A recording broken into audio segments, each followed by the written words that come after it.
Every year during summer vacations, I would come to the island and visit this mall, Pearl Ridge in Aiea, Hawaii. There used to be the best arcade right here behind me, called the Fun Factory. And now it's a workout place and a Dunkin' Donuts. This is not progress. Who's that coming? Who's that strumming? There goes the man with the ukulele. For a penny, he'll play any song that's happy and gay. Folks all smile and stop a while because the man with the ukulele makes their troubles burst like bubbles, chasing worries away. And now it's time for another dumb things to say in Hawaii. Sometimes people get paranoid, like they're gonna forget a toothbrush or toothpaste or something and they can't get one in Hawaii. Yeah, right. This is part of the United States, for God's sakes. But if you do forget something, in case you need sundries or something like that, or a souvenir, I strongly suggest ABC stores. There are roughly over 50 stores in Waikiki alone. Yes, that sounds like there's one every other block, because there is, if not more frequent. This is the most frequent store you're going to find in Waikiki, and all the prices are actually going to be very reasonable and comparable to where you're going to find off Waikiki and Honolulu.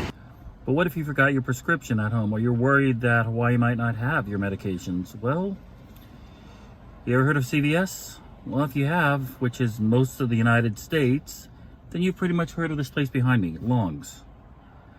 It may sound a little bit weird, but Long's was purchased by CVS a few years ago. And as a marketing idea, since Long's was such a well-known product here in the islands, that CVS decided to keep the name Long's only in the Hawaiian Islands. And thus, there are Long's drugstores, which are actually CVS, and yes, they do accept the CVS frequent user card.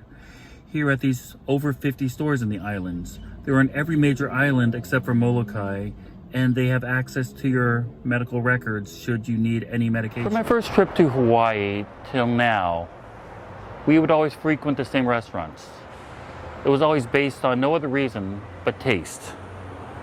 Yes, price and location were always a consideration, but for my family, the biggest problem was, is that good food? And yes, we always went to good food. One place, Shiros Saimin Haven, was always a must. It was a local restaurant that we heard stories of this wild man who at the age of 55 gave up his job and opened his own small restaurant based on Saimin, on what was considered to be a snack food. And each time I would visit, the menu would grow longer and longer with different kinds of additives and side foods around the basic noodle soup. Mr. Shiro became an island legend. Every local knew who Mr. Shiro was and what kind of food he made and where his noodles were located. And his legend lives on now. Sadly, Mr. Shiro passed away in 2012 at the age of 97.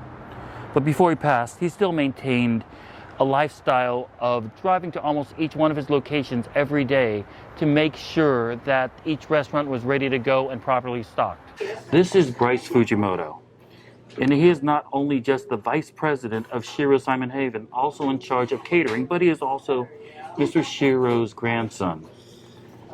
Bryce, I truly do not know where to start because your grandfather was such a legend and a workaholic. He was a restaurateur, a self-taught musician, a poet, an inspirational speaker, and all these things after he turned 55. Let's start with what kind of memories you have of him. Oh, well, I always remember Grandpa in the kitchen. He was always either prepping or cooking something. He seemed to enjoy it a lot.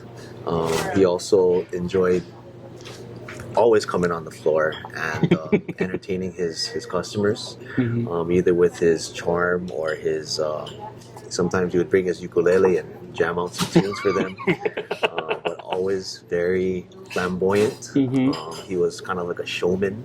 Yes. So, we went through his wardrobe, and a lot of it had glitter or some sequins or see-through or something really loud, just because of everything that he had to overcome growing up. No, I think that the word showman is really well because he is, in many respects, the Hawaiian P.T. Barnum.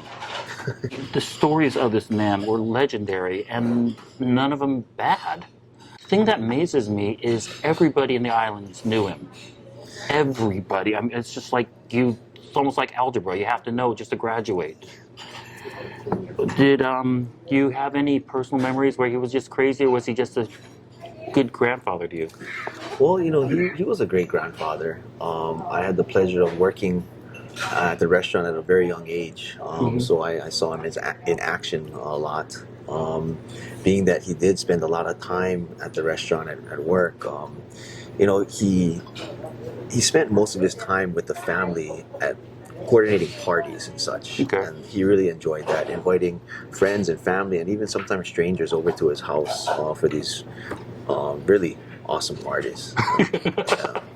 So, of course, he always made friends. Yes. Or people made friends with him so they could eat the food.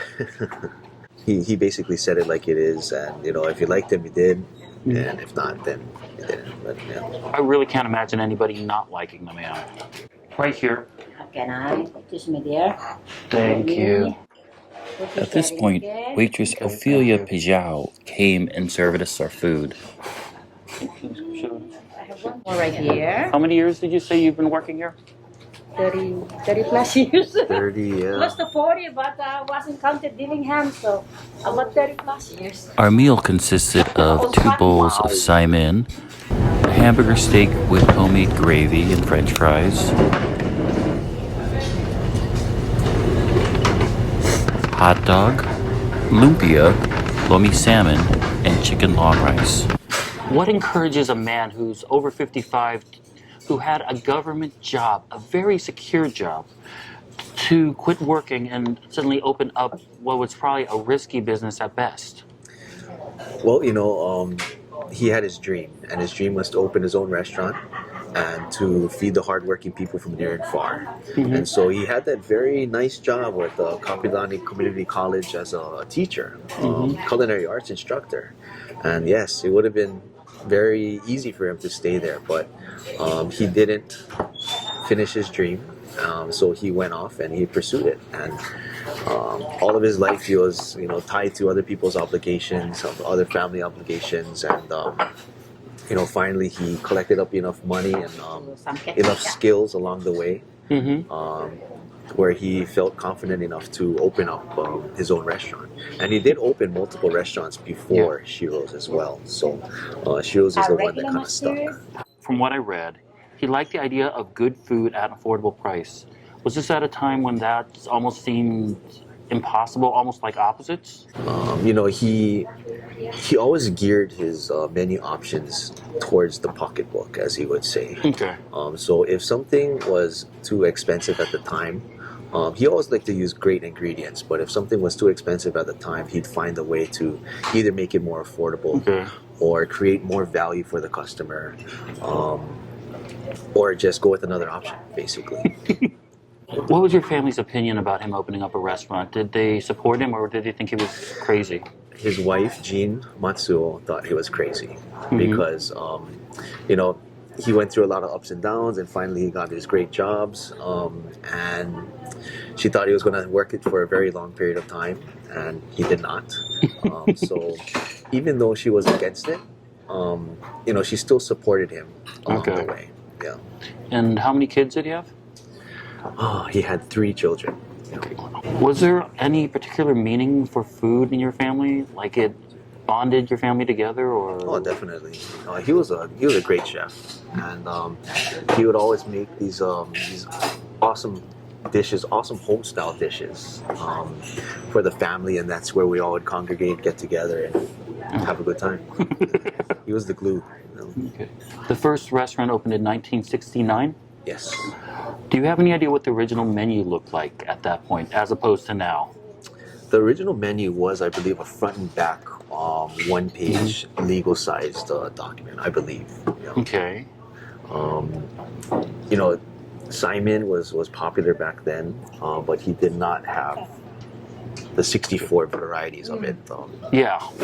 I think it was closer to maybe half of that, or maybe even a little less. Yeah, that even then, that just sounds amazing. The meals were centered around Saimin, but it was considered a snack food. Did people think, well, what do you know about how people felt about opening a Saimin restaurant? Well, yeah, like you said, it was known as mainly a snack, and you know, besides that, though, he had a lot of other dishes that he created, plate lunches, home-style food, local food. So he kind of used the Saimin as a starting point, and then, branched off and created his extensive menu from there. At the time, I think people were probably interested because they could get one of their favorite snacks as a full meal. That's what I'm guessing. Yeah. Slowly, Shiro started creating variations on his food and adding things like wontons and terry sticks. And do you think that was trial and error mostly? Definitely. Yeah, definitely. Do you know of any mistakes he's made with food? Like, oh God, no one should make Brussels sprouts with Saimin or something. Well, I wouldn't really say mistakes, but over time, people's tastes change. Yeah. Back in the days, everybody used to put mustard cabbage inside their Saimin. Oh, okay. And that was very, very popular. But eventually, people's taste changed, and then he swapped out the mustard cabbage with the Chinese cabbage, or wamba. Okay. I guess that can be considered not really a mistake, but kind of progress. progress. Okay. So the restaurant was doing well at this point, and then he apparently had an anxious spirit. Yes. So he taught himself to play the ukulele and sing, and next thing you know, he's recording his records. How many records did he record? He had at least 3 that we know of. At least 3, like it's lost, like it's a Beatles album or something. And, yeah. He could have made at least a couple more on the side, but we know, and we're distributing at least 3 of those CDs. Wow. Was he? I don't know what to make the equivalent to an ukulele player. Did he ever jam with other people? Was he? No, not really. I mean, he taught himself how to play, and he was a very unconventional ukulele player. His main goal playing the ukulele was to make people smile and laugh. So although he could keep a beat and everything like that, it's not like he was a Jake Shimabukuro or anything. But, he loved to sing. He loved to write music, and that translated into his poems and everything like that too. I have to ask at this point, did he have any fears? Because this man just seemed fearless under... That is an interesting question. It doesn't seem like it. Yeah. Because, he would try the most audacious plan. He wouldn't be scared of it. And he wasn't successful in everything that he did. But, I don't know. I don't think he was scared of much. We called him the Neko because he would fall but always land on his feet. Oh, okay. Ready to do something else. He was then asked to speak at various affairs and community clubs, and he found a new occupation as motivational speaker. What topics did he cover? He liked to talk about, how never to give up.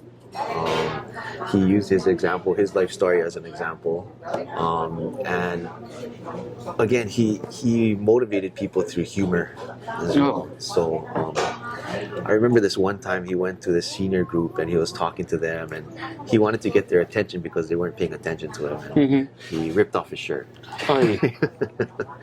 and all the ladies are oohing and eyeing, and he definitely got their attention after that. Well, he was an amazing food man, but he was also an amazing poet. I remember when I was a child, these walls were lined with butcher-papered poems, handwritten, and now they're framed poems. Do you know what started this idea of the Dear Hearts poems? Well, he wanted to make a message out to everybody from heart to heart, and so that's why he didn't just say dear customers or anything. He named it Dear Hearts because he wanted to deliver his heartfelt message to other people that way. Okay. Do you have any personal poems of his that you think are that your favorite, that stand out the most to you? Oh, definitely. A lot of them are right inside here.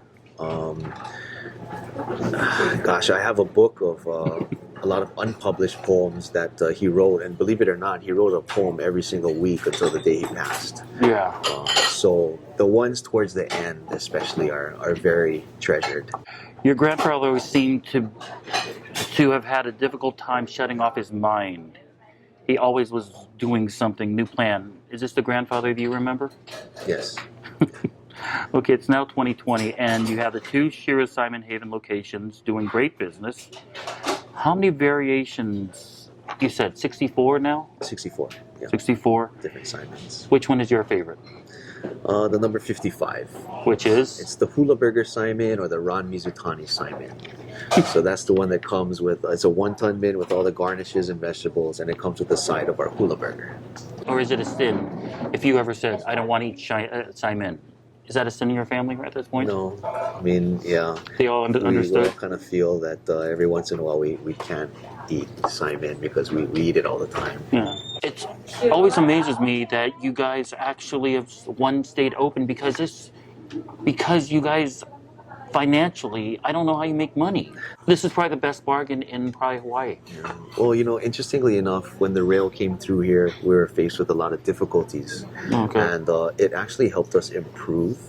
Really? Because, for example, we had to look at cutting costs. So just for example, our tartar sauce, we used to buy, already made from a vendor. Mm-hmm. And we discovered that if we make it in-house, we have a better product and it's cheaper. Oh. So that's just one example of how we adjusted, and that and the customer's preferences, so again, change constantly. So I guess a little bit of change is good, but if it ain't broke, don't fix it. Yeah, exactly. Do you see your grandfather's spirit in here of course, how do you not see your grandfather's spirit in here every day? Definitely. It's with our employees, first and foremost. I think we have some of the warmest, most welcoming front of the house employees especially. And they just have that. That's something that makes people feel relaxed and comfortable. What about customers? Have you, what's the earliest, what customer can you say has been here the longest?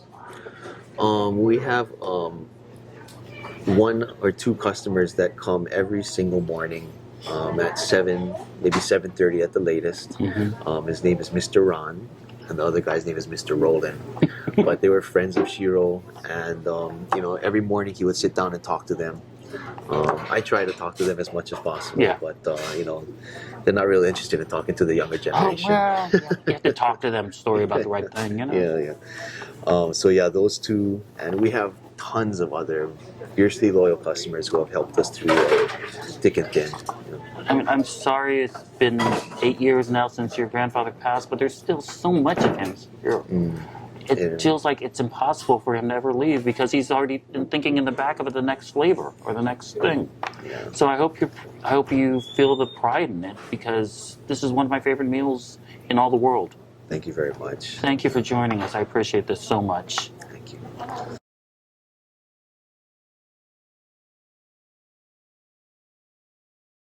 So that was Shiro's. We want to let you guys know that they do serve normal human-sized meals, unlike what we ordered. We went a little bit ape on it. But they also do have vegetarian kinds of meals, and they pretty much have almost anything, especially some really good Hawaiian authentic foods. So everybody will be able to find something that you like on the menu, and it's very affordable. And thank you so much, Bryce Fujimoto, for allowing me to do that interview. I know you don't do a lot of interviews, but it just means a lot because of the connection I had with it as a child. Next week, we have an exciting interview that discusses paniolos. Those are the Hawaiian cowboys that helped modernize the islands in the 1800s by teaching them farming. And we also discuss the hotel, the affordable hotel in Waikiki that is historical and helps celebrate the memories of the Paniolos. We interview Mariah Daly, the general manager of the Equus Hotel on the edge of Waikiki, and why it's such a great place to stay. And one last thing, there is a very big American football game going on this weekend. So I don't want to show any favoritism, but I do want to say congratulations to both teams. And I wish both... Oh, hold on for a second.